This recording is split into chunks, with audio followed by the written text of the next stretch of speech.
السلام عليكم.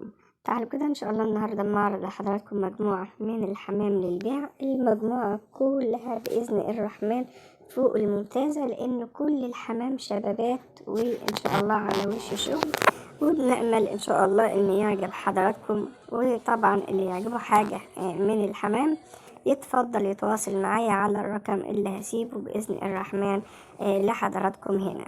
الجزء اللي معانا النهاردة جزء من الحمام الروماني، والحمام الروماني اللي موجود بتاع النهاردة له مميزات كتيرة جدا. له أول ميزة معانا إن هو بيور وحجمه كبير، فيه بيكون بيور لكن حجمه قليل، وده بصراحة أنا ما برجحوش في جميع الأحوال لأنه مش بيكون حلو في جميع حالاته. أنا بحب أو من طبيعتي أنا دايما برجح وبحب فرد الحمام اللي زغلوله يكون كويس، ما يكونش صغير ورفيع كده. الزغلول لو كويس، لو حضرتك بتذبحه لنفسك في البيت بتيجي تبص تحس ان انت بتاكل وبتصرف على الحمام، وفي زغلول تاكله يعني حاجة محترمة حجمه كويس. كمان لو عاوزه للتجارة وتيجي تسوقه برضو الزغلول بيكون مالي مركزه كده وحاجة كويسة، ما بيكونش معصفر وصغير. ده انا يعني من رأيي الشخصي. لو حضراتكم بتسألوني عن رأيي، ما بحبش فرد الحمام اللي بيكون قليل بصراحة. ما شاء الله اللهم بارك. جزء من الحمام زغلوله يعني لو للتسويق سواء للأكل أو للتجارة أو للهواية، بصراحة جوز ما شاء الله اللهم بارك، وكمان خيره هيكون لحضرتك. شعر، وده طبعا أما بيكون الشعر طويل ده بيكون من المستويات الكويسة ومن الحمامة البيور. وكمان الصدر العريض، يعني إن شاء الله مش هتلاقي حاجة أحسن من كده، وشبابات على وش شغل. وطبعا الاسبوع اللي فات الناس اللي اخدت مني ما شاء الله شكرت كتير جدا في الحمام، ربنا يبارك ان شاء الله للجميع. الجزء اللي بعد كده جزء من الحمام الكينج، ما شاء الله اللهم بارك. برضو جزء من الحمام الكينج، مش هنقول ان هو من المستويات العالية لكن هو كينج بإذن الرحمن. احنا كلنا عارفين ان الكينج مستويات، اي حمام في الدنيا بيكون مستويات يا جماعة. في بيكون مستوى عالي، في مستوى بيكون متوسط كده. يعني هو خلينا نقول جزء الحمام الكينج ده من الحاجات اللي هو المتوسط، جزء ممكن ناخده في متناول ايد الجميع. ممكن برضو لو حضرتك هتعمل مشروع، بصراحة مجموعة النهاردة فوق الممتازة. الحمام الروماني كغاوي وللأكل، وكمان مشروع زغلول فوق الممتاز. الحمام برضو الكينج أو الجزء الكينج الأسمر ده ما شاء الله برضو حاجة فوق الممتازة، وزغاليله كويسة جدا. يعني دول هم برضو ما شاء الله اللهم بارك، برضو بيض بشاير. بيض بشاير يعني عمر الحمام لسه حوالي عن 4 شهور ونص، وبض عند بيض بشاير. يعني إن شاء الله الحمد لله بفضل ربنا النتاية بتبيض والدنيا تمام بإذن الرحمن. لما الحمام بيبيض بدري دي بداية مبشرة. اهم حاجة نصيحتي لأي حد حابب ياخد حمام مني او من غيري، دايما سيب الحمام يعيش بطبيعته، يبيض البطين ينام عليهم يطلعهم. ما تحاولش ان انت تاخد الحمام او البيض من تحت الحمام. جزء حمام كويس للناس اللي بتبيع في الأسواق، في بعض الناس بتبقى تربي عندها. يعني نصيحتي برضو ليك لو حتى انت بتسوق في الأسواق وكده، ما تجيبش غير فرد الحمام اللي يبقى زغلوله حجمه كويس. الجزء اللي بعد كده بأمانة التصوير مش عاطله حقه، هو أحسن من كده بكتير. الجزء الأبيض ده أحسن من التصوير بأمانة بكتير. ده جزء من الحمام الأبيض ما شاء الله اللهم بارك. برضو بيض بشاير. النتاية مستواها كويس بس حجمها قليل شوية، أما الذكر لأ حجمه أحسن من التصوير بأمانة بكتير.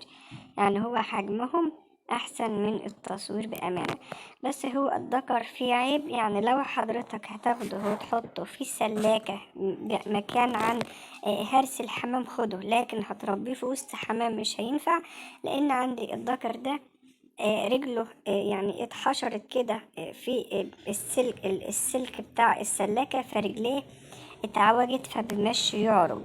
ما شاء الله بأمانة بيض عندي، بس أنا طبعا حابسة بيض عندي والله. البطين طلعوا مخصبين من أول مرة، اللهم بارك. زغلولهم كويس جدا وحنينين كويس جدا. حبيت برضو أصور الفرد لوحده دي النتاية عشان برضو حضراتكم تشوفوا المستوى. ما شاء الله. بس عندي التصوير طبعا، أنا عندي الكاميرا مش أحسن حاجة، فبعتذر عن التصوير اللي مش أحسن حاجة ده.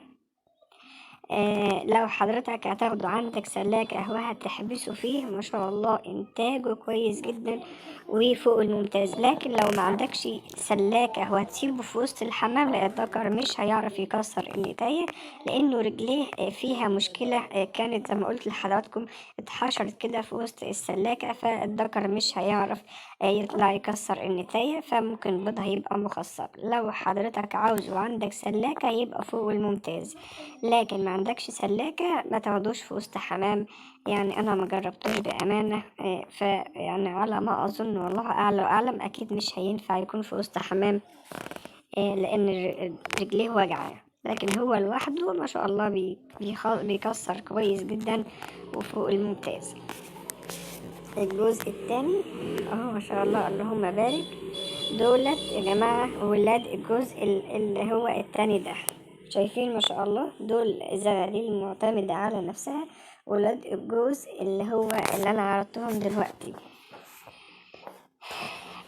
شايفين الزغاليل عاملة ازاي؟ ما شاء الله اللهم بارك. ان دلت على حاجة بتدل على ان الاهالي حجمها كويس باذن الرحمن. دول برضو زغاليل اللي هم ولاد الجزء اللي انا لسه عرضهم، اللي هو الذكر بتاعهم. الذكر رجليه وجعاه اهو طلعوا ما شاء الله. يعني دول عمرهم حوالي 45 يوم ما شاء الله اللهم بارك. ربنا يبارك ان شاء الله لصاحب النصيب. انتاجهم فوق الممتاز. دي برضو نتاية رومي معاها ذكر، بس هي باضت عندي مرة واتنين عشان برضو الأمانة الذكر ما خصبش عندي. معرفش إن كان عيب فيه ولا عشان يعني ممكن عادي خالص يبقى الذكر مفيش فيه أي عيوب ويتحط مع نتاية تانية يشتغل، لكن هو بأمانة عندي ما اشتغلش. يعني ممكن يكون أصلا عطال ما بيخصبش، بس هو لسه صغير في السن، ما جربتوش مع حاجة تانية. لكن انا عرضت النتاية دي النتاية بتاعته، لو حد عاوزه بالذكر بتاعه على عيبه ياخده، لا حد عاوز ياخد النتاية لوحدها يعني. دي مجموعة من الحمام اللاحم الفرنسي بإذن الرحمن. اللاحم الفرنسي في حمام بقى. في حاجة برضه عاوز أقولها للأمانة ولله، لو حضرتك هتاخد لاحم فرنسي للأكل ليك للبيت عادي جدا، ممكن تاخد من الحمام اللي هو بيبقى مزفر. لكن لو هتعمله مشروع، دايما الناس اللي بتشتري أو حابة تعمل مشاريع، خد دايما فرد الحمام اللي يبقى مستواه كويس. يعني إن شاء الله في حوالي عن 4 أو 5 6 جواز كده في مزفرين، يعني في رجلهم شعر. دي عيب؟ لا مش عيب. لو حضرتك هتحط عندك إنتاج سريع جدا، مستواهم كويس جدا. لاحم فرنسي بأمانة، بس فيه رجليه شعر بسيط، في ناس ما بتحبش كده. لو حضرتك واخده الأكل لبيتك إنتاجه سريع جدا، زغلوله فوق الممتاز. لكن لو للتجارة معظم الناس ما بتحبش تشوف يعني، أو الناس اللي بتشتري ما بتحبش تاخد الحمام اللي بيكون في رجله